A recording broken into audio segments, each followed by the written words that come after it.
And we're We live. are. I'm glad it tells you so that I don't have to be like, Cliff, we're live. Whoever we are. What a great lead-in. You're so good at the lead-ins. Yes, we are going to talk about who are we really? And I like to say, what are we? Even who implies, and there is a experience over here, I would say. Probably experience over there. Maybe we could say here and there. It helps. Language sort of falls away at a certain point, but we're going to take a stab at it today. We're going to talk about it, who we are really. So I think we'll get the show started. Let's do it. Welcome to Life, the ultimate choose-your-own adventure game with hosts Cliff Ravenscraft and Daphne Scott. Join this dynamic duo as they explore the profound concept of life as a thrilling adventure, blending ancient wisdom and modern psychology. Embrace the joy of living with presence, creativity, and playfulness. It's time to navigate the game of life together. Are you ready to play? Let the adventure begin. Daphne, I am ready to play. I am, with creativity and playfulness. So last week you mentioned that there were certain words that would sort of hit you in the introduction. And this week, so I thought, okay, this next week I'm going to pay attention. What words just sort of hit me? And so I just, drifted into the introduction of the show. Creativity and playfulness hit me today. So I love that. Creativity and playfulness. I enjoy the idea and the concept of playfulness. And sometimes I have to remind myself that life is something that is designed to be enjoyed, and that you can be playful, and that is not like, there's not some age that we reach by which time it's like, it's time to be serious now. Yeah. It's time to get responsible. Yeah. And oh man, this is great, because we're going to talk about what I feel, and you might agree with me, but what I feel is one of the things that we experience in this great life that can completely erode our ability to be playful and throw us into this idea of seriousness. And I like to make a contrast between being serious and being sincere, which I think are two very different things. So this one thing that can lead us into this seriousness, because even when kids are playing, they are sincere about what they're doing. They're like all in, right? But one of the things that can lead us away from that and throw us into this sort of it not being so fun and it feeling very serious and very real in a sense, is this idea of an identity, this idea of who we are, right? And so when we think about the game of life, we're playing a game of life, I think it is also worthy to talk about the roles that we play in life. And it leads us down this path of recognizing on some level that we're not as fixed as we thought we were. We're going to get into that today. We're a fixed entity. And this was all sparked by something that came up on last week's show that you had said. We drifted into it a little bit, and then we were trying to stay on topic as best we could. And I thought, well, let's talk about the identity. Let's talk more about these roles. Let's talk about this game that we're playing. Right now I'm playing, I guess I would say, podcast host, if you could call it that. Yep. Yeah. Yes, absolutely. Right. That's what I'm doing. I'm playing the guy who's trying to stay within the bounds of the topic. I'm playing the guy who is waiting to say something pithy and interesting and engaging. That's so good. Yeah. I'm trying to please everyone.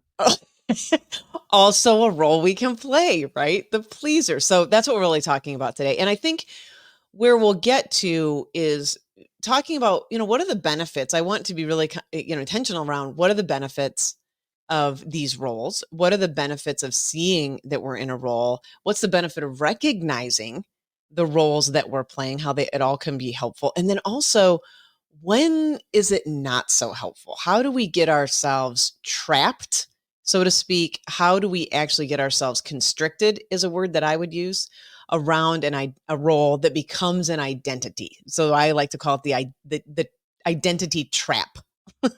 and how it doesn't become helpful. So that's what we're going to talk about today, Cliff. I love that. And to kind of set the stage, I have a story that I feel prompted to share. When you and I were discussing this podcast, this podcast was an idea in your mind for a very long time. And there were many hints dropped. Many. That you'd like to have me co-host this show with you. So many. And I'm like, Daphne, that sounds like a great podcast. It sounds like so much fun. And you're talking about, yeah, and there's gonna be so much playfulness and joy and all this other stuff. And I remember saying to you, it's like, that's all great, Daphne, but I just don't see how I fit into this. I'm not a very funny person. I'm quite serious. You I just and Actually, what you said what's was, funny. I'm not, you said, I'm not a playful person. And That's what it was. I'm not a playful person. I don't see myself as being like a playful kind of guy. and isn't it interesting? And well, exactly. And the thing is you said, well, that's not how I perceive you. And the reality is that once I stopped saying like what was in my thought about who I was in that moment, because quite frankly, I'm in a position where being playful was not necessarily what I needed to bring to the table in that moment. I was Yeah. playing the role of coach. Yes. I'm playing the role of somebody who is trying to not necessarily be about what's going on in my life, what I think, and having fun and playfulness. But I want to really get into what's going on the other side here. I want to step outside of my perception, and I want to get into this perspective. How is Daphne seeing things? And it's like, listen, this is serious business. And so what was funny is I was so caught up in that role. Yeah. ROLE, that in that moment, I was not a playful person. Yeah. Now, with that And I would add said, probably your belief about the role too, that yeah, that role did not include, there were certain things allowed in that role and certain things not allowed in that role. yeah. Yeah. And the truth is that that role, I play variations of that role in different productions. If we Yes. think about plays. So with you, the reality is I do show up a little bit more playful. We have fun. I sometimes will say pattern interrupts that are intended to really be shock value, and you will laugh and and that's being playful. There are some people where it's like if I were to say that same thing to them, they'd be like, I don't know that I actually want to have any more conversations with this guy. And so there are places where being playful. And so when I thought about the overall, because I'm playing the role of coach, Yeah. ROLE again, and in the average total, being playful is not typically what I do when I'm in this mode. And I was literally in a mode where that my identity is coach and my identity overall, even though I can tap into playfulness, Mhm. it's not the overall thing that I do. And so I'm thinking, I don't know, given what I'm currently feeling about how I'm being in the world, that I'm a great person to be a playful co-host. Well, I got to tell you, and I'm glad you brought it up because you've really been struggling. Oh yeah. It's been a real challenge over here. Yeah, it was a great conversation. And when you said it to me, I remembered, I sort of paused and I'm like, that is not, I don't think that's true because that is not how I experience you. Now we probably, we could get into semantics and we can get into sort of, different definitions and how it shows up and how you imagine playfulness feels and how I imagine it feels and all these sorts of different ideas. Nevertheless, I think sometimes it's helpful that we can sort of expand in some way, right? That we can sort of say like, well, when, for whatever playfulness is for you, when does it show up? How does it show up? What does that mean? And I think what's the real gift underneath that is you're willing and we're willing to sort of let go of an idea to go, well, maybe I am, maybe I can try this on. Like, let me see. Of course, I know I can play, like whatever that means. So in your world. And so you were willing to let go of something. Yep. Right. To expand, to transform, to let something else come through. And that is the essence, I think, of what we're talking about. Letting go of sort of a prescribed way of seeing yourself. Yeah. What I love about it is you pulled out the fact that you let go of, and specifically, I just want to point out, because it's going to foreshadow our conversation, I let go of that identity. I let go of the beliefs that were the makeup of the overall identity. And I'm like, hey, I'm willing to take direction here from myself or the environment and say, you know what, there's an expanded way that I can be in this context. Yes. And it can be tricky business to allow ourselves to that level of, I'm going to use the word freedom here, to allow ourselves that level of freedom to say, well, maybe who I am, who I think I'm seeing myself as in this role or in this moment or whatever, maybe I can see it differently. Maybe there is something different here that wants to come through. And I'm talking about it like it's super easy. It takes a little practice and then it gets easier. But that's the trap. If you would have said, like, let's just play this. Well, you brought up the story, so I think it's a great one. Let's say you would have said, no, you know what? Daphne, you're great. And I'm just not a playful person. I can't do it. So now there's this, look at the opportunity you may have missed, right? Right.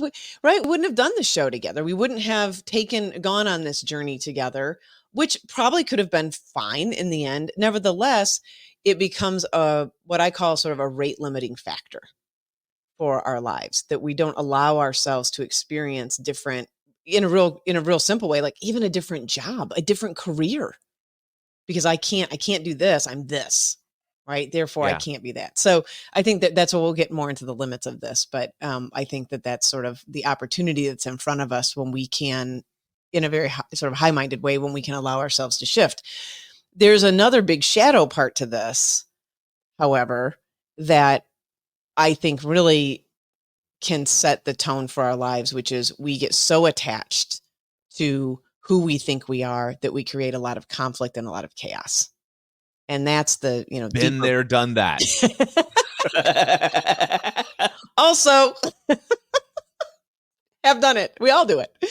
And we do it, and we can do it minute by minute as well. Mm-hmm. So I think that's the shadowy part of believing that we are a certain way, or we can also negate a lot of feedback that can be helpful to us around how we're showing up and who we think we need to be in the world. So we'll talk more about that when we get into the identity trap, I think. Yeah. Sweet. I'm looking forward to this. All right. So where does this come from? Like, let's I do get asked this question quite a bit. If I do work with people on the idea of the personality, or the idea, you and I have talked about the Enneagram, for example, which I think is just a fabulous tool for understanding some of what I call our leanings of a personality. It also is a tool that really shows you also like what's possible inside a personality, which means that I think some people miss the point of this tool, but it also shows you that you're not fixed, that there's this vast array of how we can, the lenses that we can look at the world through, and also how we can take the lenses off. So anyway, we've talked about that tool a little bit. But where does it come from? People say, like, well, where does this identity come from? Where do I get a personality? And, we can go into the nature nurture conversation. I don't know that part, I don't know that the why is as important as the what and how we pay attention to it. So I just want to address that in case people have that question. Like, where does this come from? I think that it's, who knows? It's multifactorial, and I don't put a whole lot of attention on that. I do, though, like to talk about how we start to see ourselves in the world, and what are the tools and the skills and the tricks and all the things that we can use to sort of understand more about that. So I think that's worthy of talking about. How do we know? Yeah. Okay. So when we go to the what is it, or where does it come from? I think it's important to describe what is it, because this was very helpful to me when I was first confronted with this idea of that I am not who I think I am.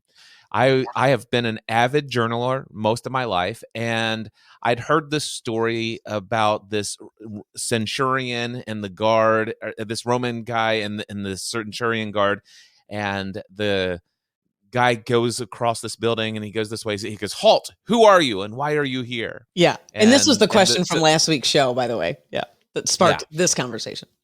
Exactly. And so this whole idea of, well, who am I? And I began to journal that. And I've asked myself as a journal prompt, who am I and why am I here? I have at least 50 or 60 versions of the answer of that question. And it's evolved over time. Love it.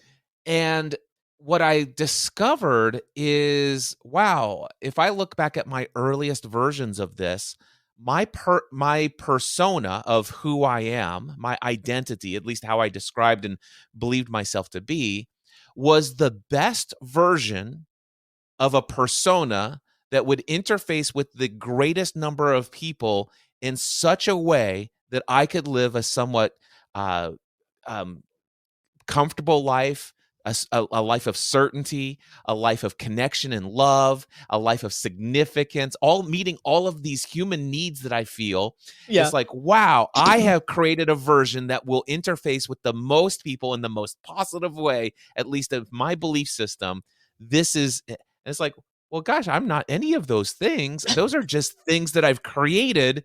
It's programming code. So the first thing that woke me up to the idea of personality is, and that it's a created thing, was I was browsing through TikTok. First time I'd ever heard of this guy named Sadhguru. And he comes on, he says, you don't know what a personality is. It's the original root word is persona. And the word persona means mask. Yes. And so back in these Greek plays, they would actually have actors on the stage, and actors would hold a mask up to their face and say, I am this character. And then they'd pull off that mask and pull on another mask, and I am this character. And so all of a sudden, he says, one day, somebody put glue on one of the masks, it got stuck on their face. Now you have a personality. And I'm like, there it is.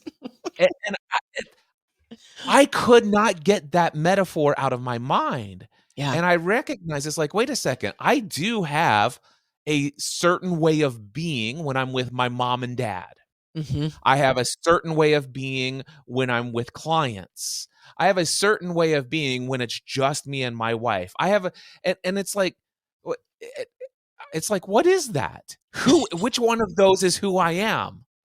And what I recognize is that those are all different belief systems about what's the best way to interface in this environment. Yes. And I recognize that, wait a second, I'm not a coach. I'm not a husband. I'm not a father. I am not any of those things. Those are all ways of being that I am capable of experiencing in this world, of which many of them I enjoy. And then all of a sudden it's like, wait, there's some that I don't enjoy. And I could actually just take that mask off. Radical. Yeah. That's a great description. And that is really the essence. When we start really looking at it, that is the essence of the whole thing. These are all roles that we play. And, I'd have this experience with clients. If we did, I'll use the Enneagram as an example, but any surveys that ask about, that survey will ask certain things like, I like this, I don't like that.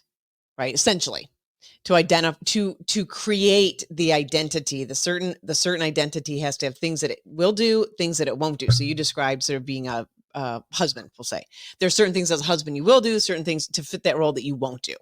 That for you is one thing, for somebody, which is also really fun for somebody else, it can be something different in the same role, which is always really great. So the identity takes on really this idea of what it likes and what it doesn't. And I would have people say to me, clients, and it took me a couple years to really understand what was going on here, but they'd say, well, yeah, at work though, it's like this, but when I'm home, it's like that. So there would be something at work that would be different for them than when they got home, because they were in a different role. And so the things that were okay at work may not be okay at home, or the things they liked at work, they wouldn't like at home, and vice versa, because their roles were different. And so it took me a minute to sort of understand it, as I'd listen to that and I'd get that feedback. It's like, oh, it's because it's a different identity. It's a different role that you're playing. Of course. So then, the answer was, oh yeah, of course. That makes total sense, because in this role at work, you will show up one way, and in your role as parent, you'll show up a different way. And as role of husband or wife or whatever the role is, you will show up slightly differently, because there are certain things that you're going to like and would be acceptable in that role, and other things that wouldn't for you. Right. So So that's a great description. And so it becomes the persona, the mask, then can get stuck on our face And now I'm Daphne who, what is something that, last week we were laughing about, I don't like this. I don't like the word hobby, so Oh yeah. so now my whole life is going to revolve around that. Yes. And it gets stuck. I want to read a quote that kind of woke me up to this idea that I might be something other than my identity even further. This comes from the book Super Coach by Michael Neill, Neill. It looks like this for anybody who's watching on video. But anyway, I'm going to read this one section. He says, a quick look into a baby's eyes will reveal that we are born at peace, in tune with the infinite, in touch with our bliss, resting in the well of our being. But even when we're a baby, our very human needs from time to time interfere with our connection to this innate well-being. We experience physical discomfort, and because we don't yet understand the source of that discomfort, we do our best to do what we know how to do. We scream bloody murder. Then, to our delight and amazement, someone comes and, quote unquote, makes it better. They feed our hunger, dry our bottom, entertain our nascent brain with funny noises and roller coaster type movements. And before we know it, we're nestled back into the bosom of our innate well-being. Over time, it's the most natural thing in the world for us to begin to connect and even attribute that return to well-being to the people or activities that seem to be causing it. Yes. We're okay because mommy loves us. We're okay because daddy protects us. We're okay because the people around us, for the most part, appear to have our well-being at heart. And then one day we do something in our innocence and joy that mommy and daddy doesn't like. We splash paint on a wall or scream when daddy is tired. And suddenly the ocean of love that we're used to swimming in is filled with sharks and other monsters too horrible to mention. Before long, we've bought into the myth that love and well-being exists outside of us, and the need for personality is born. Oh, that's so good to get our needs met, right? I'll take on this, I'll take on this persona because I think this is expected for me to fit in, or I'll take an opposite so that I can stand out. Yep. You're right. Yes. So I can be separate. And it's an interesting dynamic where the persona wants to fit in and blend and merge at the same time that it can want to stand out and be separate and different. Yes. Yeah. Yeah. There are two more quotes that I want to read, and then we can discuss anything. But I was pulling it when I was really looking at the outline for today. The second quote is this. It turns out that if people approve of what we're doing, they won't hurt us most of the time. So we learn to be nice and do as we're told so that they will approve of us and we get to stay safe, at least for as long as they keep approving of us. In doing so, we develop a personality and act that will fool all of those scary giants out there into believing that we're actually the way that they want us to be. Yes. The problem comes when we forget it's just an act, when we start to believe that we are actually who we're pretending to be. Yes. And then the go ahead. Go ahead. No, keep reading. No, keep going. I'll come back. Keep going. Then the last quote is this. Most of us have spent so long pretending to be whatever it is we're pretending to be that any pretense of living from our true selves is long gone.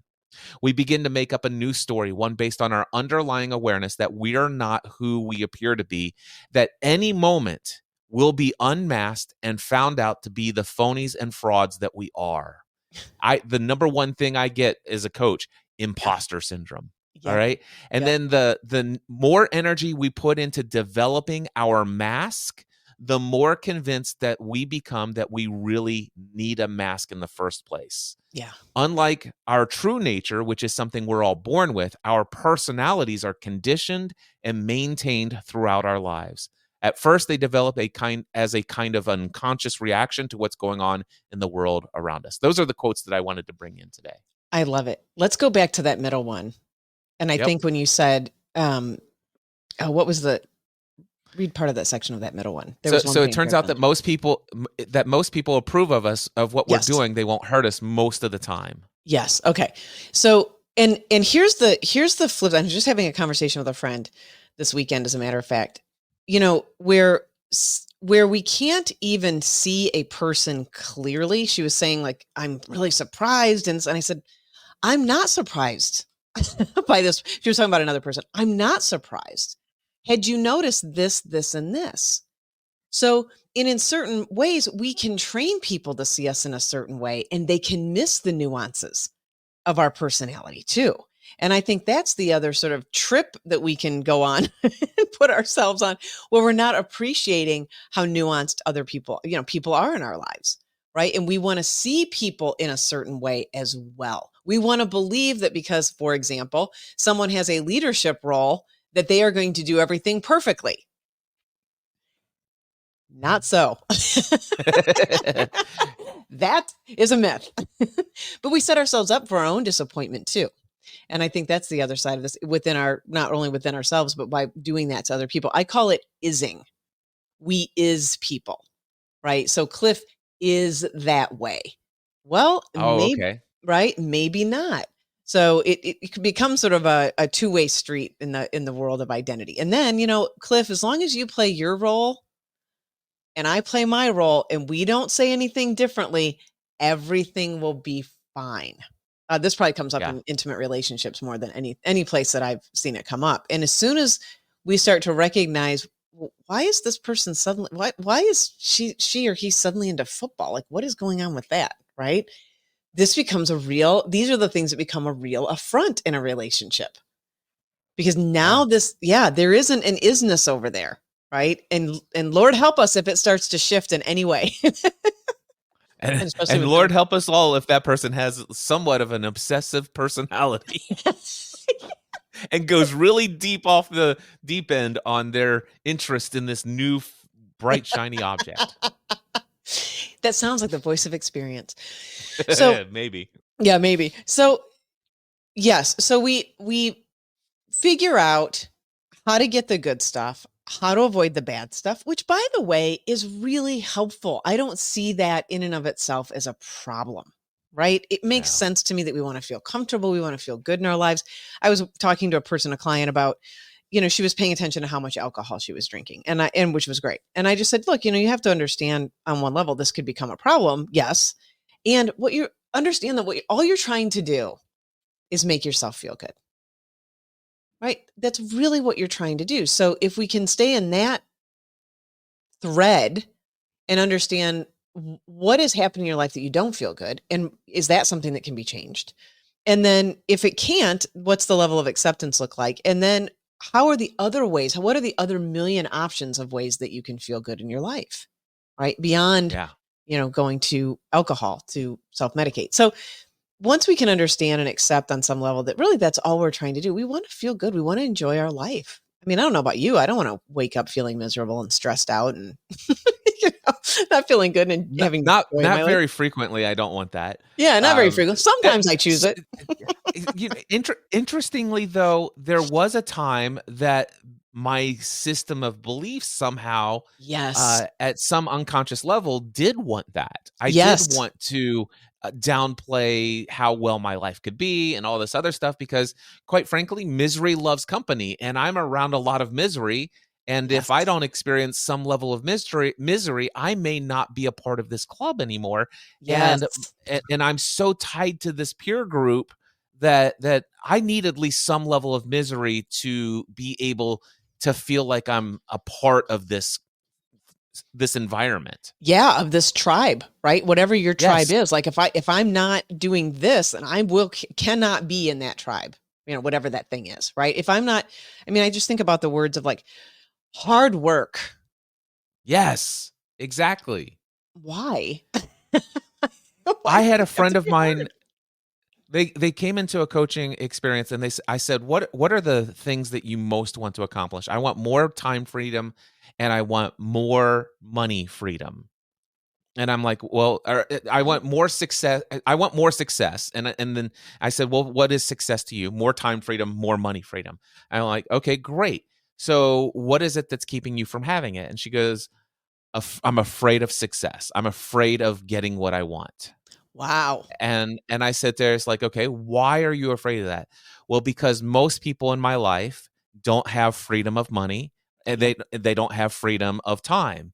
And I'm afraid that other people in my community will judge me.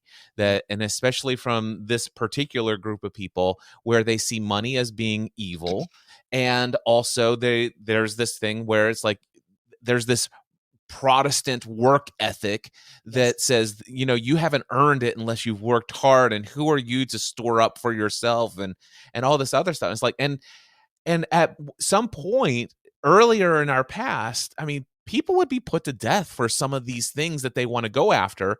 Yeah. And somewhere at some unconscious nature, these thoughts and these beliefs have been handed down from generation to generation. It's like, listen, let's just survive together. Let's see if we can just barely get by. And she was very much in a culture of life is about survival, but she had a dream of life is about thriving. Yeah. And in essence, what she was afraid of is losing her identity, which she was already starting to break up with. But when she lost that identity, she literally is changing. And that group very much was accepting of the old persona. Yes. And she's afraid that group, and rightfully so, that old group has expectations of what persona or mask that she will carry for the rest of her life. Yeah. And as a result of that, she's afraid to grow beyond it. And that's really, I think, the essence of where it's okay to have an identity. It's okay to interface, but there's this thing called identity crisis. Yeah. And some people just don't know, who am I if I'm not this? Yes. I know that I'm miserable here, but at least there's some known quantity of comfort and security with this group of people. Out here on this other side, I don't have an environment. I don't have a tribe. I don't have people who support me, and I'll be all alone. And what if I'm wrong? And what if they're right? And it's the great white unknown. And who am I if I'm not this? Yeah. And so, yeah, breaking out of an identity and persona, one that you've played and grown up in that community, that tribe, that system of beliefs, it can be incredibly challenging. It really can be. And and this is a perfect segue into how I kind of think of it as like wearing a really tight pair of pants when we get stuck in the identities. I don't know if you've ever worn a really tight pair of pants. I have worn it. I don't know. There's this time I went off keto for like a couple of months. Gained all this water weight. My pants were very tight. Yes, and it's very uncomfortable.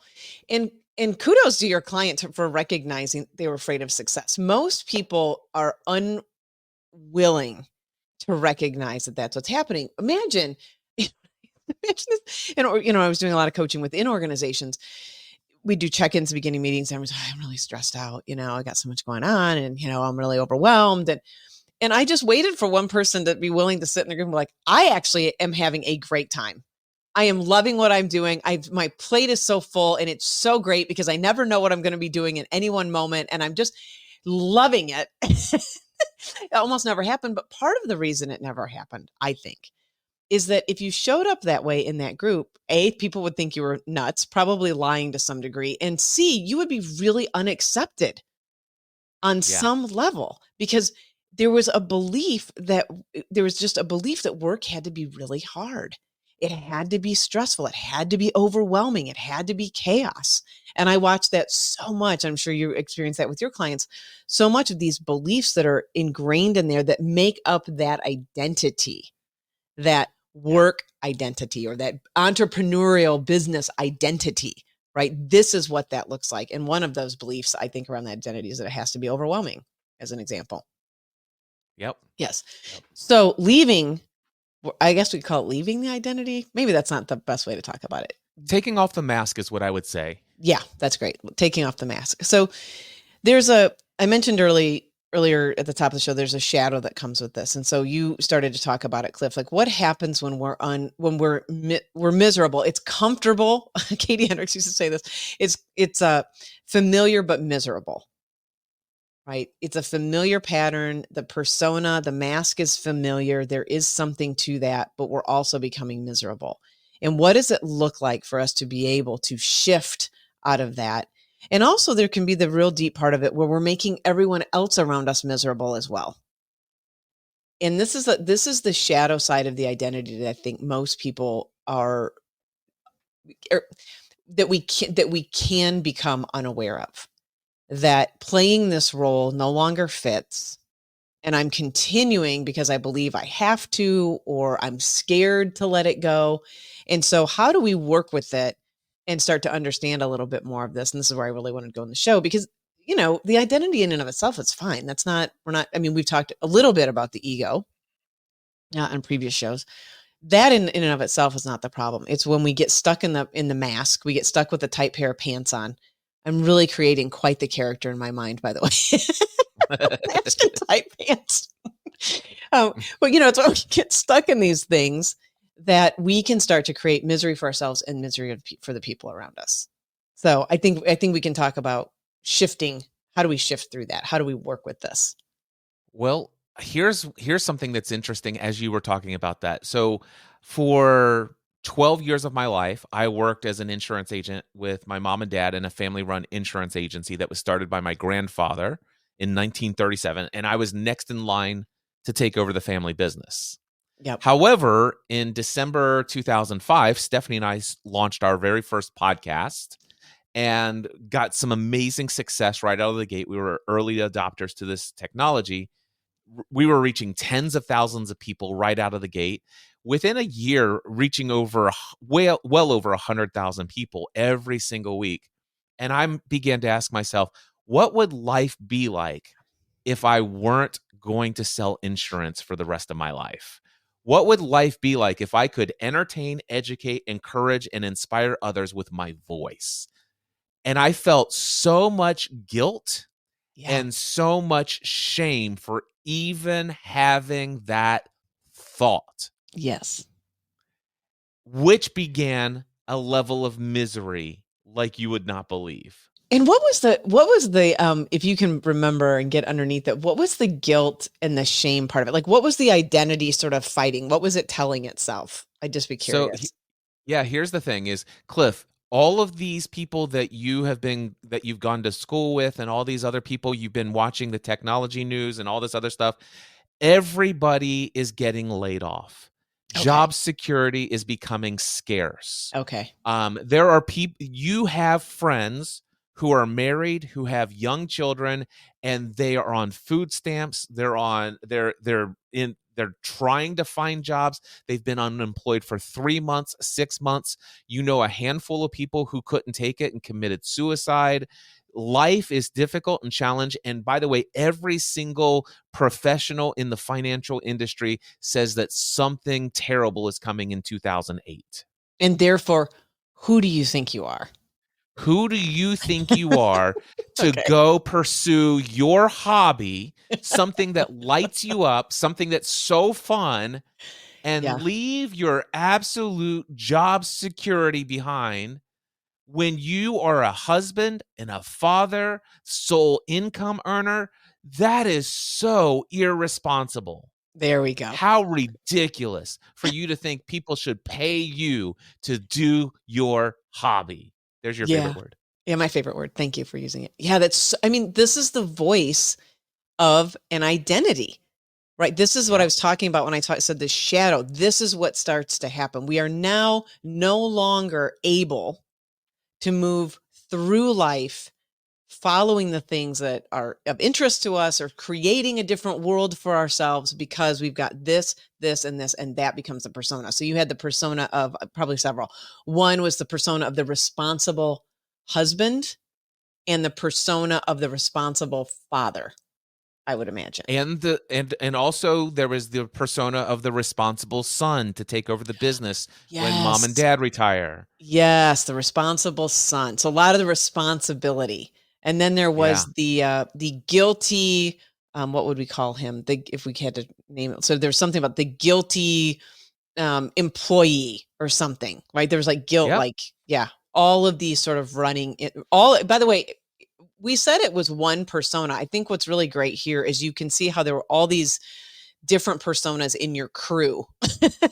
Yeah. Right. So Daphne, I'm going to bring another element to this that I don't know if you've ever heard this story before.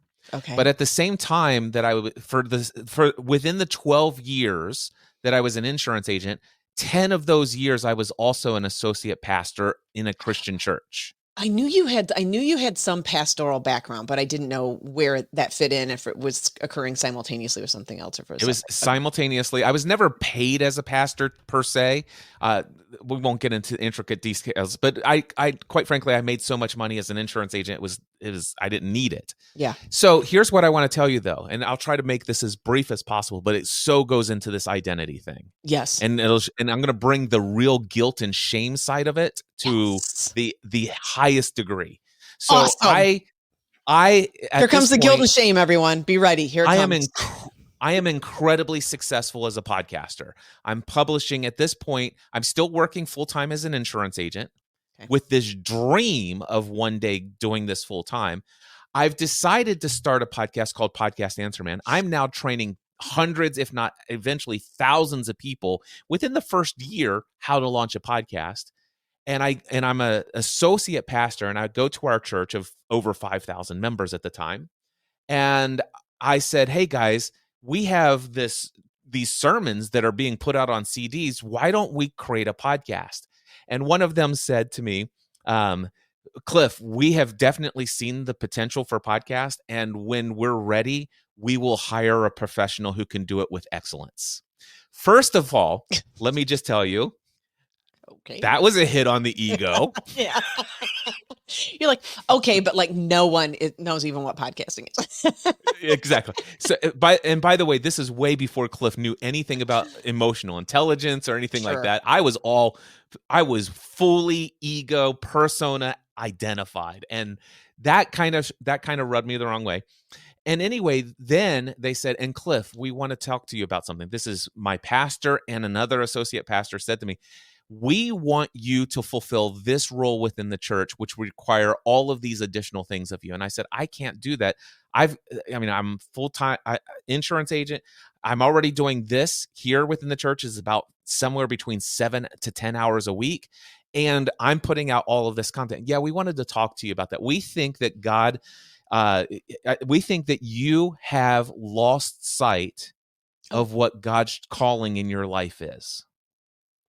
And we think that you are so caught up in what the world has to offer you and all this other stuff that you've really lost touch with what God wants you to do with your life. Were you like on a party line with them and God? Like, yeah. So anyway, now at the time, Daphne, my persona, my belief system says, these are my authority. I should listen to them. God has clearly put them in my life to hear from God more clearly than I'm certainly able to hear for myself. Yeah. And so because of that system of belief, you know what I decided to do? I went back home. I felt so much guilt and shame about my dream of wanting to do this full time and all this other stuff. I made the decision I was going to immediately quit podcasting. Wow, really? And I stopped podcasting cold turkey. And I woke up Monday morning and I laid in bed until it was about 5 minutes before I had to be at work. And luckily it was just our insurance office was just outside of our neighborhood. But still, I showed up late. And quite frankly, Daphne, for the first time I could ever recall in my life, I experienced the most severe, darkest depression ever. All I could think about all day long was how many hours before I can go home, put my head on the pillow and become unconscious again. Wow. And I woke up and I did that. And it was that experience of life every single day, Monday through Friday. And how long did Saturday, you do that? 1 week. Oh. Saturday, I woke up. And I'm like, I can't. No. Mm-hmm. And I was just like, no, you know what? No, I'm going to, and I started podcasting again. I went into that group's office and I said, listen, you guys were absolutely right. You guys both came to me and you said you kind of have been sensing that God's given you a message that maybe I might be forgetting about my true calling, and that I might allow other activities to be a distraction from that true calling. And I think you guys are absolutely right. And through this past week, I've discovered that my true calling is what I'm doing through podcasting, and everything I'm doing in this church is a distraction from that. And I resigned from everything, and our family is leaving. Wow. That's an amazing story. So you had to that took an identity shift. Well, a major one. I mean, I would imagine, I don't know all the pieces of it, but just right off the top of my head, I would imagine there was a whole community of people you were interacting with. I was the small groups pastor for all of the young adults in a church of 5,500 members. So I was the young adults our small group pastor, and I led all of the leaders of all of the small groups within the church, which if you think about all of the people, is probably about 300 or 400 people that I was serving. Yeah. And some of them probably were very close in your life at the time, I would imagine. They were my closest friends. Right. So now you're going to leave that community. You're going to, that's a huge deal.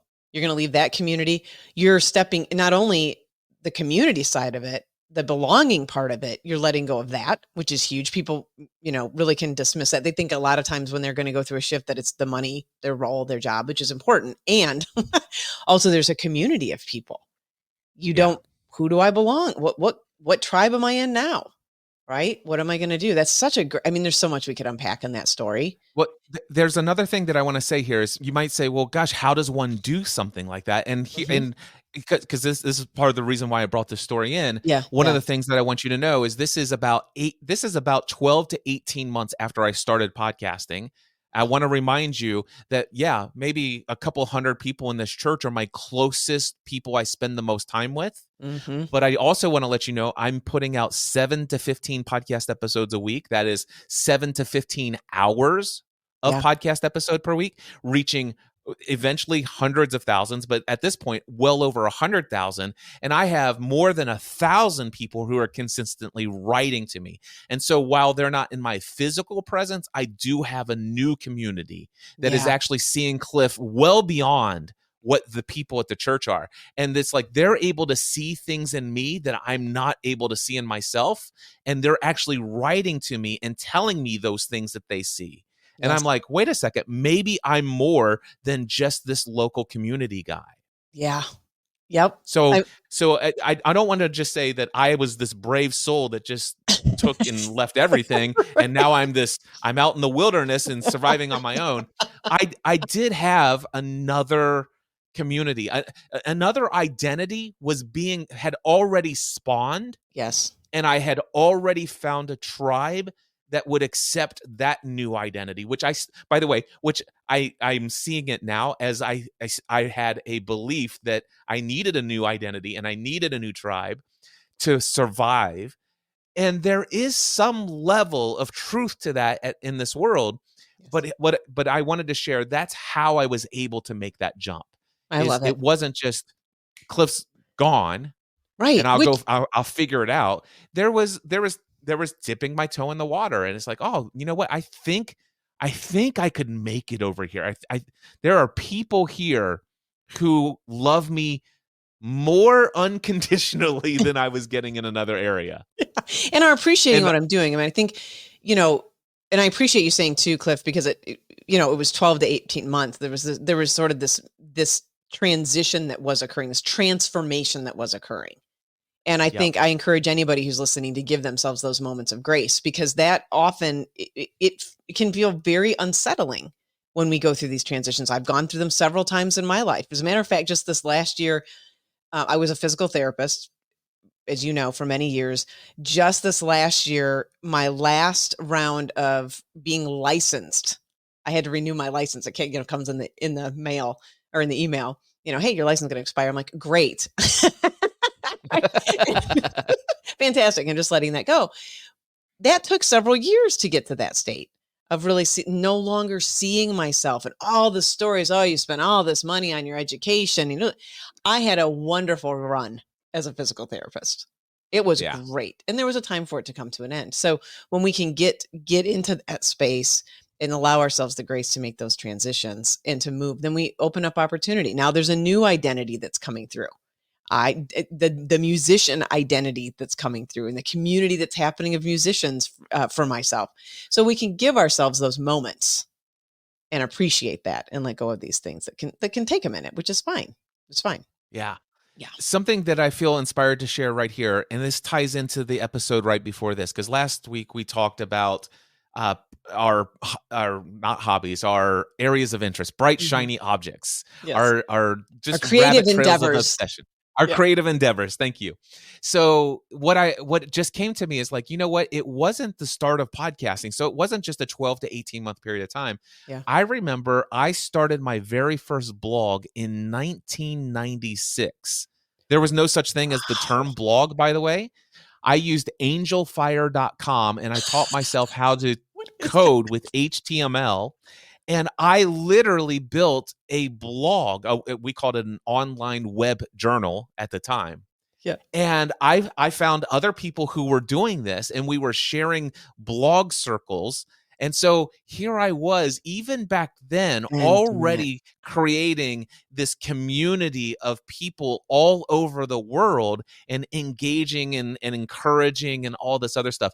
So it actually even started a whole decade before the podcast stuff came up.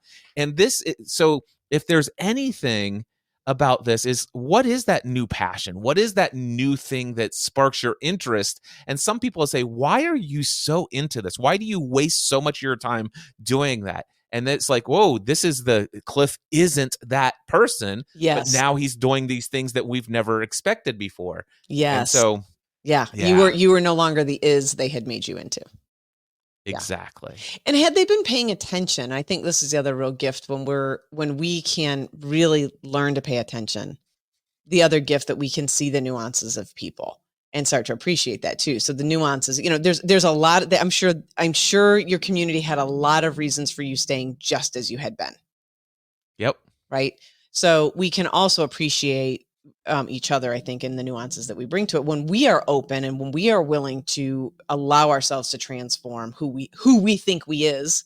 It can be really helpful. So the other person, so there's the first part of recognizing that we have a persona, we have masks that we wear, we have roles and identities, and who we're being in those moments, and how we're playing the game in those moments, which is great. And then there's the second part of recognizing when we're making ourselves miserable. By the way, I do want to acknowledge, like, that week you were the most depressed that you had ever experienced in your life. It sounds like, right? So what happens when we're really trying to shut that part of ourselves off, when we're trying to deny what wants to come through us?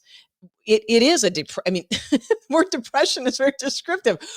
I was literally trying to push it all down. Push it all down. We were depressing the energy, this creative energy that wanted to come through you. And then there's that third part, which you were starting to talk about, which is like, what am I really anyway? And I think once we start having this experience of recognizing that we're not fixed, that, we both seem to enjoy podcasting. This is the second show I've done. I seem to enjoy it. I don't know if I always will. I don't know if people would ask me, like, when are you doing your next show? And I don't know. I have no idea. I don't even know if I'll do another show. Right. And then this one, I had this idea for a while, but the truth is, I don't know. I don't know what I'll be doing a month from now. The truth is, I don't know. I think I have a path, but who knows? And that's when we start to loosen the mask, when we start to, get out of our tight pants, so to speak, we can start to let go of a lot of the stories. And the person's work who I love, that I think really nailed a lot of this, it was Byron Katie. And she has a book that anybody can, there's several, but one of the questions that she asks is, and this is the title of one of her books, who would you be without your story? Who would I be without the story and the narrative that I created around this name, by the way, that I didn't even choose, which is also great, around this identity called Daphne? Who would I be without my story? Like, what are the stories that I tell myself about who I am, what I get to experience, what I don't get to experience, what I like, what I don't like. What if I just let go of that story, all of those stories, then what's possible? So I think this is sort of that third bucket of what is it like? We learn to work with identity. We see its utility. We also see where it has a very limited utility.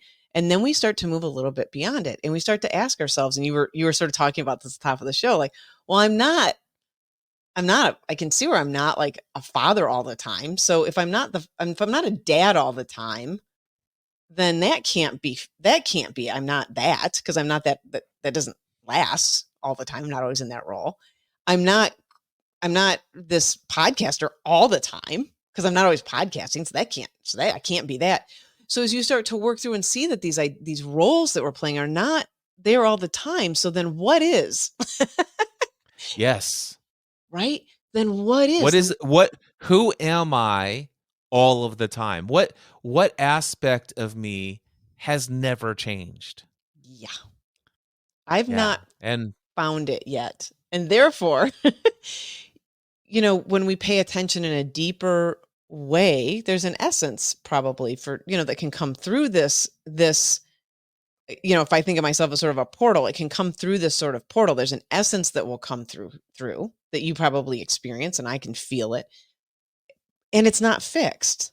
It's not always there. So when we are able to really dive deeper into what is happening and question that, then we have this real loosening. I've experienced it as loosening. I don't know how you would describe it, but for your own experience, but this real loosening of the solidity of what this thing is over here. And I start to see that it is simply this momentary passing experience that is just coming in and coming out and coming in and that's how I experience it.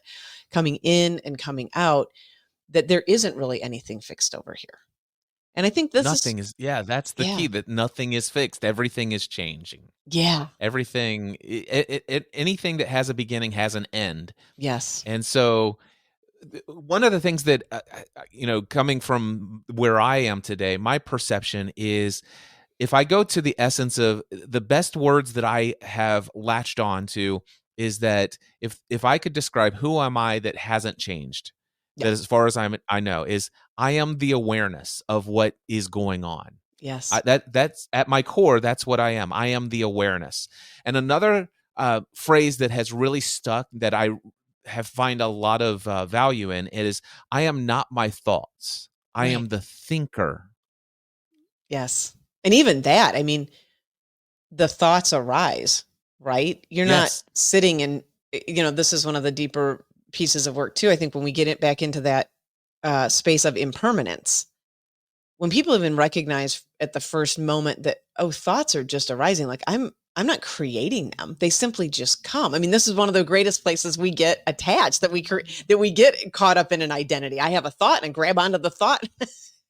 One of my teachers, or it was one of the mystics, I can't remember his name, but he would say, your thoughts come, and you do a lot more of bothering your thoughts than they do bothering you, because they want to come and just drift away, but they show up and you latch onto it.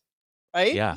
Yeah. Which I think is so great. So yes. So you are experiencing the thought that arises. That's the best way that I can describe who am I. I am the awareness of what's happening. And I work with a lot of people, starting out with people who are struggling with their emotional states. They seemingly, they have this belief that I am angry right now. And I'm like, are you? Is that who you are? Your identity is angry. It was like, what do you mean? I said, well, let me tell me what's going on. And so they tell me their story of what circumstances is playing out. And I said, okay, do you feel that in your body? Yeah. And I said, now do me a favor. Tell me one more time. I am angry right now. And because that's what they had already told me. And I said, now, do you feel that? And tell me, how do you feel?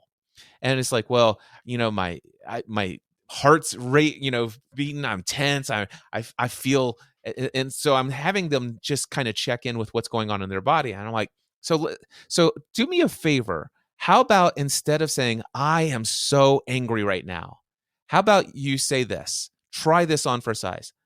I am aware that there are feelings of anger rushing through my body.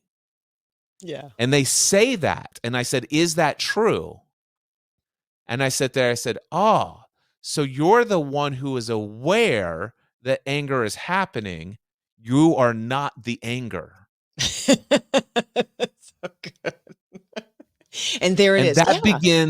that begins an incredible conversation that goes on and on and on and on. Yes, it does. Yes, it does. And what you're really pointing to, Cliff, I mean, exactly that. Like, as soon as we start I-aming ourselves, you sort of have no choice then, right? Like, if I am this thing, then I've got to show up that way. If I start to believe I am angry versus I am experiencing in this now moment, and I like to say in this now moment, because I think this is it gives breath to the impermanence of the whole experience. Any experience that we have is impermanent. And one of my favorite, and I know we're both big Tony Robbins fans, but one of my favorite examples he gives in one of his books, I think it's Awaken the Giant Within, is, he'll talk about, so you're in a really heated argument with somebody, a real heated conversation, and you're going back and forth, and then the phone rings. Yes. I'm like, look, Cliff, I don't, just one second. Hello. And then you hang up and you can't get back. It's like, wait, where do I find that? Where did I know I put it somewhere.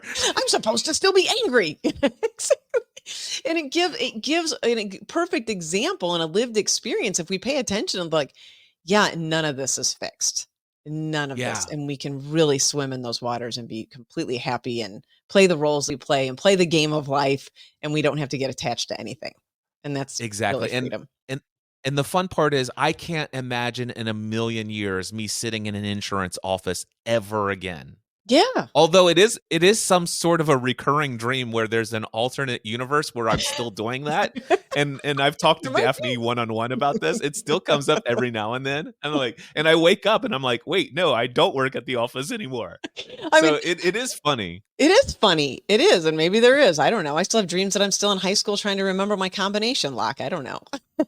But here in this reality, I cannot imagine sitting in an office and doing this insurance stuff that I did for 12 years of my life, where I thought that was going to be my identity until I retire. And I can't even imagine it. Right. And there was a time I thought maybe I will do ministry. Maybe I'll be a pastor. It's like, I can't imagine that role for myself anymore. And just like, it's like, right now, it's like, okay, I'm a coach and I do these things. And it's like, but that's not who I am. I'm not a coach. Coaching is just something that I do right now. And it is a creative endeavor, and it's something that I find exciting. But even though coaching has been what I've been doing for a very long time, I could see a day where that it's very positive. It's like, I couldn't imagine sitting there and having one-on-one conversations with clients about their issues anymore. Mm-hmm. Who knows what I'll be doing next? Exactly. Down the road. Well, and I'm not tied to this. Yeah, you're not tied to it. And I do think what you are playing with that is helpful is the idea of, like, when you say, like, I can't imagine doing this. What you also are pointing to, if it's not that, you're imagining something else, right? There is a gift in setting a vision for our life. There is a gift to say, I've created a lot of misery for myself. I'm trying to think, when I got stuck in my own misery, I created a lot of misery for myself by thinking I had to keep working in this corporate environment. Let's say that one, or that I had to keep working at all. Like, I retired last year, but I created a lot of misery for myself. Same story. Who am I to do that?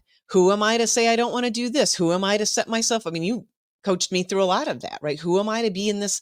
Who am I to move through the world in this way?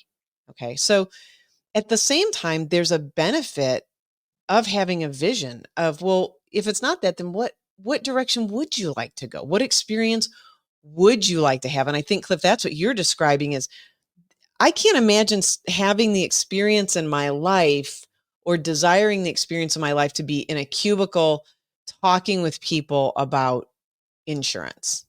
Like, that doesn't seem like an experience that resonates with you anymore. There is another experience that does, right?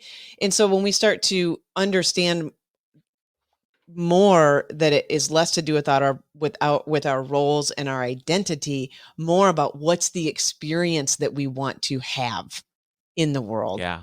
That there is, and I'm glad you brought that up, because there is something to that, right? And you're not attached to it, which that's So the beauty. Daphne, that leads us to some other future topic where Okay. a lot of people who are suffering, and it's like, I would really like to drop my identity of what I do professionally now, or Yeah. I'm stuck in a physically or emotionally abusive marriage or any other circumstance. And the trouble that I see most people experience in creating a new identity for themselves is that they don't have a vision Yeah. of where they want to go. All they know is what they want to get away from. And Yeah. so the focus, their actual focused energy, thoughts, and attention is on what they don't want, Yes. so much to the fact that they have no clue what they do want. And if there's a It's the next show. starting point, that's how you begin to create. That's the beginning process of taking off the identity, off the mask, is actually stop focusing on the mask you want to take off and start thinking, what is the new mask I'd like to experience? What's the new environment I'd like to step into? That will be our next episode. Sweet. All right, we're going to wrap it up. I have one quote from Alan Watts, who we both read, and I would say both probably adore. Here's what he said. Here's his quote. "You are under no obligation to be the same person you were 5 minutes ago." I love that. You are under no obligation to be the same person you were 5 minutes ago. I actually love that quote. Yes. I do too. I especially love the concept of 5 minutes ago. Yeah. Because it's real easy. It's like you're under no obligation to be the person you were a decade ago. And it's like, oh, that's easily acceptable and blah, blah, blah. And but you're under no obligation to be the person you were 5 minutes ago. And if people only knew the freedom behind that truth. Yes. Well, I think we will encapsulate this in our next episode. And I think we're going to go through, in this great game of life, making these shifts and making these sort of ways of being and finding out, how to set a vision for ourselves, and then what it feels like to really step into that. So I think that's our next episode.